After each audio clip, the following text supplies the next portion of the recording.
Nah, dari situ ditanya mungkin, kamu ada keperluan apa ke sini gitu kan. Terus si kakaknya ngejelasin, aku ke sini ada keperluan sama mbaknya mau apa nagih hutang.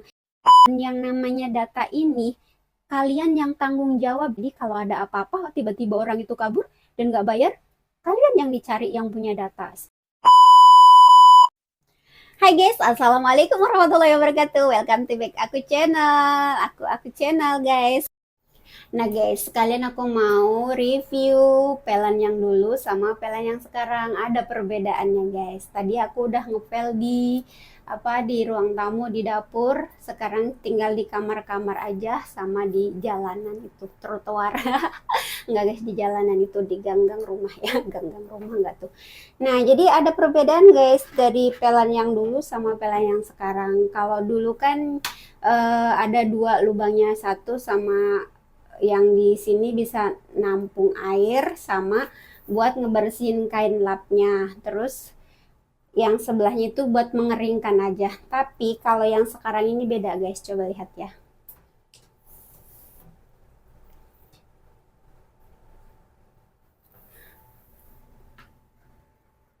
Nah guys, jadi kalau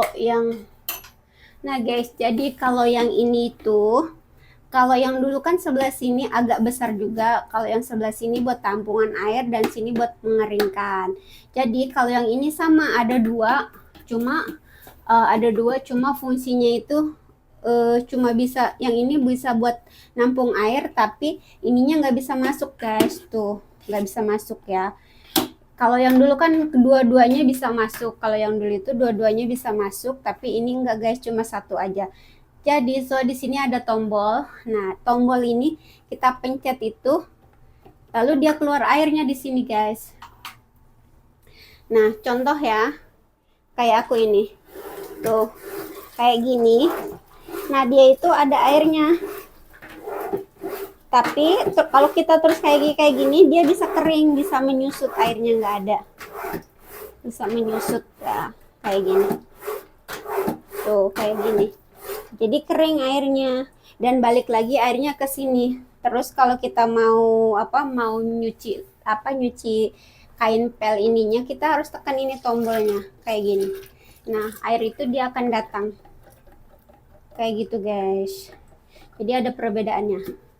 Kalau menurut aku sih nggak tahu ya, sama-sama aja sih, cuma beda aja seperti itu. Ini guys, tuh.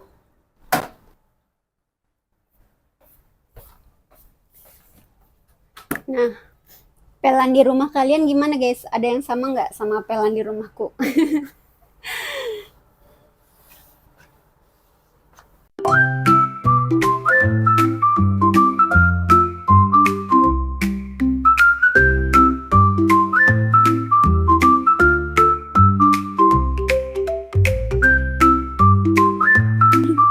Gimana kabar hari ini? Sehat dong tentunya. Alhamdulillah ya. Kalau sehat, yang lagi sakit, semoga Allah angkat penyakitnya. Amin. Allah amin dan diberi kesembuhan ya.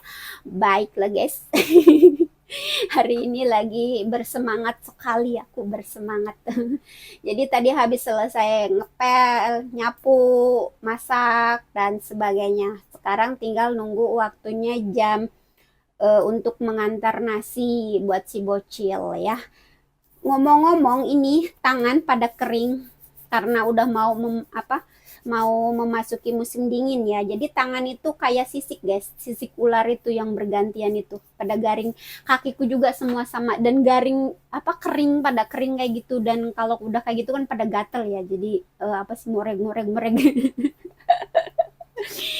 Kalian harus misalkan keluar kemanapun jangan lupa bawa Vaseline guys, bawa hand body gitu kan, buat supaya tangan nggak pada kering seperti itu guys. Ayo guys, aku mau jadi netizen hari ini. Ayo, mau mau ngegosipin soal apa? Ya, mungkin kalian tahu ya, udah yang ngikutin kayak grup-grup PMI, grup-grup TKW Hongkong. Mungkin kalian ada yang tahu kan, kalau sekarang lagi rame, ada yang rame katanya itu ada satu cece yang diinterminate gara-gara ditagih hutang, dan yang viralnya itu yang nagih hutang karena si cecenya ini bikin statusnya dia diinterminate gara-gara si kakaknya yang nagih hutang itu, guys. Nah, aku juga taunya sedikit ceritanya karena lewat di Brenda dong, seperti itu, seperti biasa. Aku scroll-scroll Brenda ada lewat seperti itu. Nah, jadi kalau dilihat klarifikasinya si kakak yang nagih hutang itu, jadi si mbaknya ini, kita bilang mbak ya, mbak yang punya hutang ini sudah lama nggak bayar hutang sama si kakaknya. Dan akhirnya si kakaknya itu dia cari cari tahu alamat si mbaknya ini. Dan kemudian dia dapatlah alamatnya dan datang ke alamat situ. Dia tanya di lobi sama sapam lah yang di situ, bener nggak kalau si mbak ini tinggal di apartemen sini.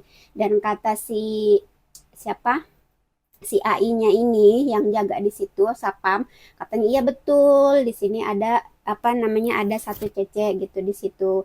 Nah, dan akhirnya si kakaknya ini diantarlah ke eh, apa kamar yang di apartemen situ, kamar yang ada si mbaknya ini. Dan di situ ada majikannya gitu. Terus setelah mungkin bertanya kan, apa betul mbak ini ada bekerja di sini, terus katanya iya betul.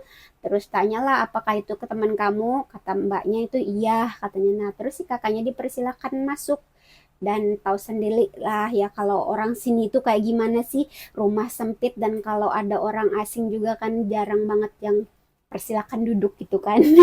Apalagi kayak kita-kita gitu, kungian kan, pembantu gitu ya. Terus nah dari situ ditanya mungkin, kamu ada keperluan apa ke sini gitu kan. Terus si kakaknya ngejelasin, aku kesini ada keperluan sama mbaknya, mau nagih hutang. Jadi si mbaknya pinjam uang sama saya dan belum dibalikan gitu, belum dibalikin. Nah, terus si majikannya itu tanyalah sama si mbaknya, kata majikannya, apa benar kamu punya hutang sama si itu, sama teman kamu? Terus kata si mbaknya, iya aku punya hutang.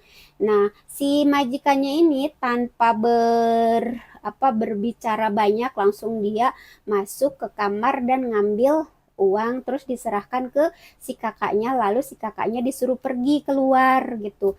Nah, si kakak ini dia tidak tahu kejadian selanjutnya. Dia nggak tahu kalau si mbaknya setelah kejadian itu diinterminate sama majikannya. Nah, terus mungkin karena si mbaknya agak kesel juga gitu, terus dia bikinlah status, guys, status kalau dia diinterminate gara-gara si mbaknya yang datang, si kakaknya yang nagih hutang gitu. Dan yang viral fotonya si kakaknya yang nagih hutang, dan yang mbaknya yang diinterminate saya juga tidak tahu. Jadi seperti itu ya guys ya.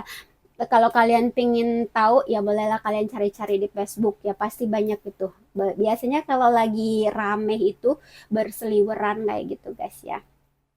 Nah, pelajaran buat kitanya guys. Jadi kita itu di sini jangan sembarangan mengasih uang, mengasih pinjaman, mengasih hutang sama teman, sama apalagi sama orang yang tidak kenal. Apalagi kayak seperti aku ya, orang yang tidak berani menagih hutang. Dikarenakan orang yang hutang itu bisa lebih galak dari yang menagih hutang. Jadi orang yang ngehutangin bisa lebih galak sama bisa lebih apa? Orang yang dihutangin, orang yang hutang bisa lebih galak daripada orang yang ngehutangin. Biasanya seperti itu, guys. Apalagi ya kalau kalian pinjem hutangnya sama rentenir, guys. Jadi bahaya sekali rentenir itu. Misalkan kalian pinjem $500. $500 ini jangka waktu, misalkan jangka waktu berapa bulan, 1 bulan atau 2 bulan. Nah, misalkan kalian yang 500 ini nggak bayar pada bulan itu, maka dia akan berbunga. Bunganya itu misalkan ya 1% lah, contohnya aja ini ya 1%. Nah, misalkan kalian si bulan ini nggak bayar bunganya 1%. Nah, bulan besoknya si bunganya ini akan berbunga lagi, guys. Kayak gitu. Jadi kalian harus hati-hati di sini kalau masalah uang. Kalau bisa cukup, nggak cukup harus cukup gitu. Kurang-kurangilah kayak bergaya hedon. Kalian jangan termakan sama omongan temen. Misalkan kalau temen ya mungkin kalau temen mampu ya oke lah. Kalau kita ngerasa nggak mampu ya udahlah stop gitu kan. Kita harus bisa ngejaga, kita bisa harus ngehandle keuangan kita sendiri. Jangan sampai kita keblosok hutang di sini dan akhirnya kita nggak pulang-pulang ke kampung halaman. Soalnya banyak banget guys contoh-contoh kayak gitu. Apalagi yang terlilit hutang dengan bank-bank itu sudah banyak sekali yang menggunakan data temennya. Pokoknya sudah banyak kasus-kasus seperti itu. Saya sering mengingatkan sama teman-teman yang baru gitu. Kalau misalkan kalian dipinjemin data sama orang yang sudah lama gitu dengan alasan apapun jangan pokoknya jangan, karena biar bagaimanapun yang namanya data ini kalian yang tanggung jawab guys, kalian yang tanggung jawab. Jadi kalau ada apa-apa tiba-tiba orang itu kabur dan nggak bayar, kalian yang dicari yang punya data seperti itu. Jadi udah banyak banget kasus-kasus seperti itu ya. Buat kalian tetap berhati-hati di sini gitu kan. Ini udah niatin sama fokusin sama niat pertama kalian, datang-datang dari Indonesia jauh-jauh ke negeri orang, merantau adu nasib buat keluarga. Udah fokusin ke situ aja, nggak usah ikut-ikutan kayak orang yang hidupnya hedon. Mungkin dia kayak di sininya punya penghasilan yang lain, kayak misalkan jual online, maksudnya jualan atau apa ya mungkin bisa. Cuma kalau buat yang gaji standar kayak kita, kayak aku ini, ya udah sederhana aja. Kita mampu beli, kita nggak mampu ya sudah diem aja gitu. Yang penting kita pulang membawa uang, membawa keberhasilan, membawa kesuksesan gitu aja ya guys ya. Jadi kalian tetap pokoknya hati-hati aja, hati-hati di negeri orang itu harus hati-hati ya guys. Baiklah guys, mungkin seperti itu aja buat kalian semua. Terima kasih yang udah nonton video aku. Yang belum subscribe, jangan lupa di subscribe. Yang udah subscribe, thank you banget. Terima kasih, berkah selalu ya. Semoga kalian sehat selalu, sukses, dan bisa pulang lagi ke negeri tercinta, ke kampung halaman, berjumpa dengan keluarga anak, keluarga tercinta. Begitu ya guys. Oke guys, terima kasih. Thank you for watching. Bye bye. Assalamualaikum warahmatullahi wabarakatuh. See you.